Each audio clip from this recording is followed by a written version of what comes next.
제가 우리 교회 또 성도들과 또 우리 교회를 위해서 기도하는 제목이 있습니다. 적어도 사람들에게 미움을 받을 수는 있어도 무시를 당하지 않게 해주십시오. 이런 기도를 합니다. 사람들이 싫어할 수는 있어도 무시를 하는 성도나 또 교회가 되지 않게 해주십시오. 이런 기도를 합니다.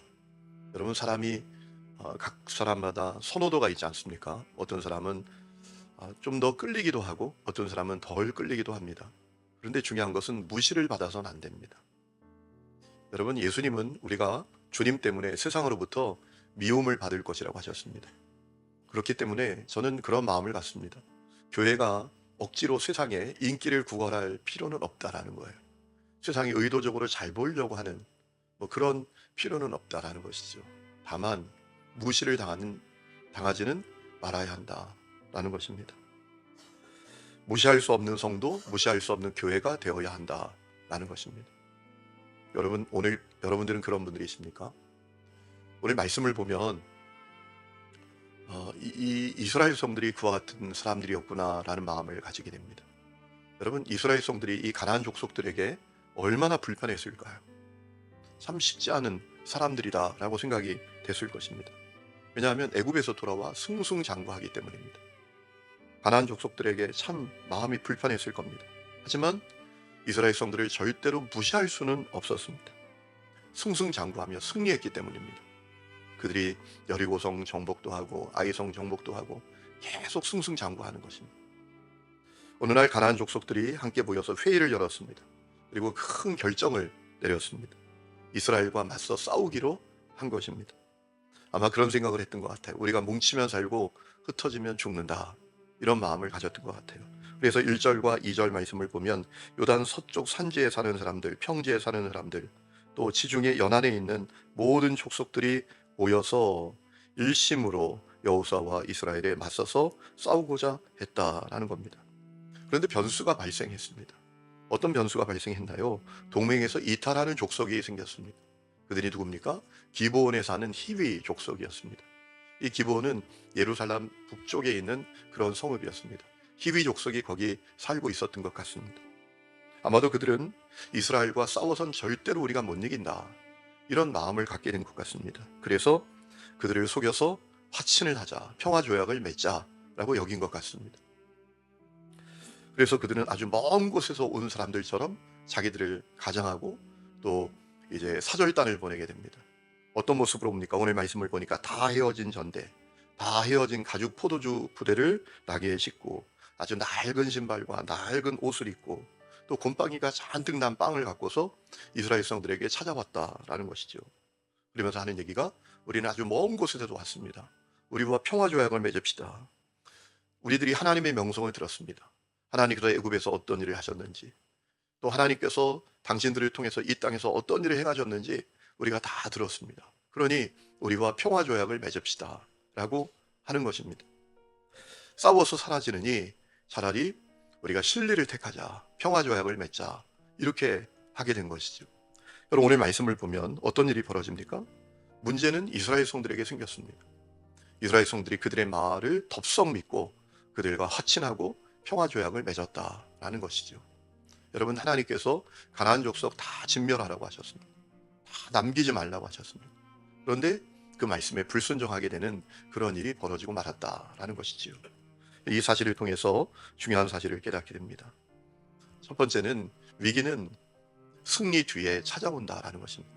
위기는 모든 것이 형통하고 잘 풀릴 때 찾아온다라는 것입니다. 여러분, 오늘도 그 일은 계속이 됩니다. 여러분, 우리 삶의 어려움은 어렵고 힘들 때 사실 찾아오는 게 아닙니다. 우리 삶의 위기는 모든 것이 형통하고 잘 풀리는 그때에 찾아온다라는 것입니다. 그래서 우리가 더 그때 겸손한 마음으로 엎드리고 조심해야 한다라는 것이죠. 사실 그 말씀은 우리 하나님이 벌써 하셨습니다. 신명기 8장 12절 말씀 보면, 네가 먹어서 배부르고 아름다운 집을 짓고 거주하게 되며 또 내 소와 양이 번성하며 내 은금이 중식되며 내 소유가 다 풍부하게 될 때에 내 마음이 교만하여 내 하나님 여호와를 잊어버릴까 염려하노라 라고 했습니다. 여러분, 위기는 어렵고 힘들 때 찾아오는 게 아닙니다. 지난 수요일에도 우리 김영 목사님이 그런 예화를 얘기하더라고요. 어려움이 오니까 하나님 앞에 와서 바짝 엎드려요. 내 자식 합격하게 해달라고. 이 자식이 공부를 잘 못해요. 그러니 간절히 기도하는 거예요. 그러다 합격하면 언제 기도했냐? 언제 하나님을 찾았냐? 여러분 그런 모습이 되기 쉽지 않습니까? 오늘 우리에게 그런 연약함이 있지 않습니까? 그래서 고린도전서 10장 12절에 선줄로 생각하는 자는 넘어질까 조심하라 라고 했습니다. 여러분 기억하십시오. 위기는 승리 뒤에 찾아오는 거예요.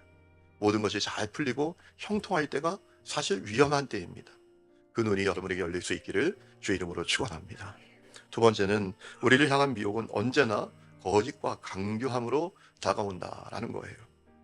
여러분 지금 기브온 족속이 이스라엘 백성들을 그렇게 미혹하지 않습니까? 아주 멀리서 온 것처럼 가장을 하니까 거기 속아 넘어가는 거예요. 우리를 향한 미혹도 그와 똑같습니다. 아담과 하와를 미혹할 때도 그렇지 않았습니까?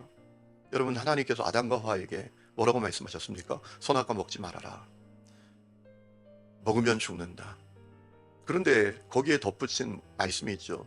동산에 있는 모든 실과는 다 마음대로 먹되 하나만 먹지 말아라 라고 말씀하셨어요. 그런데 여러분 사단이 아담과 하와를 어떻게 미혹합니까? 하나님의 그 말씀을 왜곡하는 겁니다.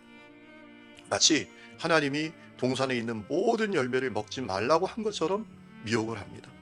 이렇게 얘기했죠. 하나님이 참으로 너희에게 동산 모든 나무의 열매를 먹지 말라 하시더냐라고 했어요.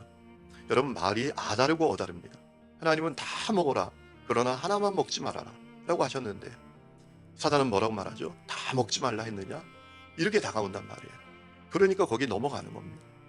여러분 우리를 향한 사단의 미혹은 너무나 강교합니다.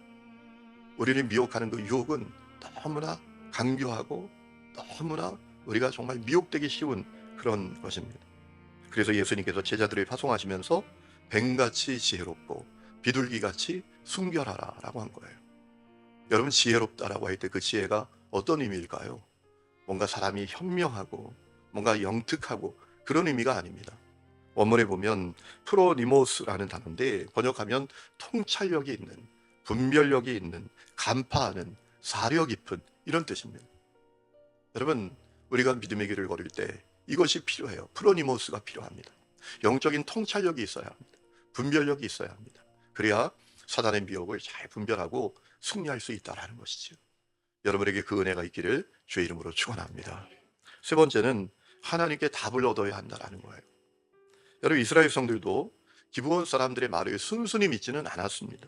오늘 7절 말씀을 보니까 아니 가까운 사람들이 당신들 아니냐라는 의심을 가져보기도 합니다. 여러분 7절이 이렇게 말하죠. 이스라엘 사람들이 이윗 사람에게 이르되 너희가 우리 가운데 거주하는 듯하니 우리가 어떻게 너희와 조약을 맺을 수 있으랴라고 했습니다. 정말 멀리서 온 사람들 맞냐? 이런 생각도 가져봤다라는 것이지요. 또 8절에 보면 여호수아가 직접 이 기브온 사절단에게 당신들 누구냐? 어디서 왔냐라고 묻고 확인하기도 했습니다. 그들이 여호수아에게 이르되 우리는 당신들의 종들이니이다 하매 여호수아가 그들에게 묻되 너희는 누구며 어디서 왔느냐라고 확인도 했습니다. 하지만 속임수를 분별하지 못했습니다. 여러분 이것이 연약하고 모자란 인간의 모습이에요. 여러분 이런 말 들어보셨죠? 100사람이 한 사람 도둑 못 잡는다. 여러분 한 사람이 나쁜 짓 하려고 하면 100사람도 속일 수 있습니다. 그것을 이렇게 해석해 볼 수 있지 않겠습니까? 우리가 얼마나 미약하고 연약한 존재인지. 그래서 하나님께 물어야 합니다. 하나님께 날마다 우리의 삶을 의탁하고 그분의 답을 얻어야 한다는 것이죠. 잠언 3장 5절에 너는 마음을 다하여 여호와를 신뢰하고 내 명철을 의지하지 말라. 너는 범사의 그를 인정하라. 그리하면 내 길을 지도하시리라. 스스로 지혜롭게 여기지 말지어다 라고 했습니다. 여러분 그런데 사람들이 스스로를 지혜롭게 여겨서 하나님께 묻지 않아요. 여쭙지 않아요. 그래서 실패하는 것입니다. 여러분 다윗은 목동 출신입니다. 그런데 그가 통일 이스라엘의 왕이 되었습니다. 그의 인생에 우여곡절이 많았고 그가 또 하나님 앞에 큰 죄를 짓기도 했지만 이 다윗의 강점이 하나 있습니다. 그건 무엇인가 하면 그는 끊임없이 하나님께 묻는 겁니다. 사무엘상 23장을 보면 사무엘하 2장 말씀을 보면 또 사무엘하 5장 말씀을 보면 다윗은 하나님 우리가 올라가야 되겠습니까? 계속 물어요. 그게 다윗의 강점이었어요. 여러분 그래서 우리가 새벽을 깨우는 것입니다. 이 새벽을 왜 깨웁니까? 우리가 연약하기 때문에 하나님 인도해 주십시오. 하나님 내가 어떻게 해야 합니까?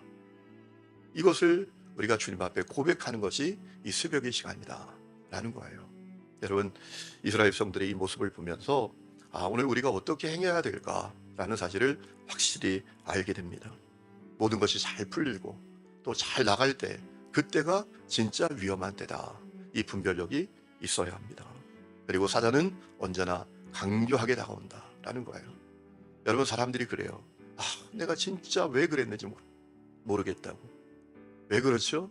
자기가 어리석어서 그런 게 아닙니다. 사단의 미혹이 강교하기 때문입니다. 그래서 똑똑한 사람도, 많이 배운 사람도, 인생의 경험이 많다라고 하는 사람도 다 무너지고 마는 것입니다. 그리고 날마다 하나님께 물어야 돼요. 주님, 어떻게 해야 하겠습니까? 주님, 말씀해 주십시오. 이것이 우리에게 있어야 한다는 것이죠. 오늘도 그 은혜 가운데 살아가는 성도들이 다 될 수 있기를 주의 이름으로 축원합니다.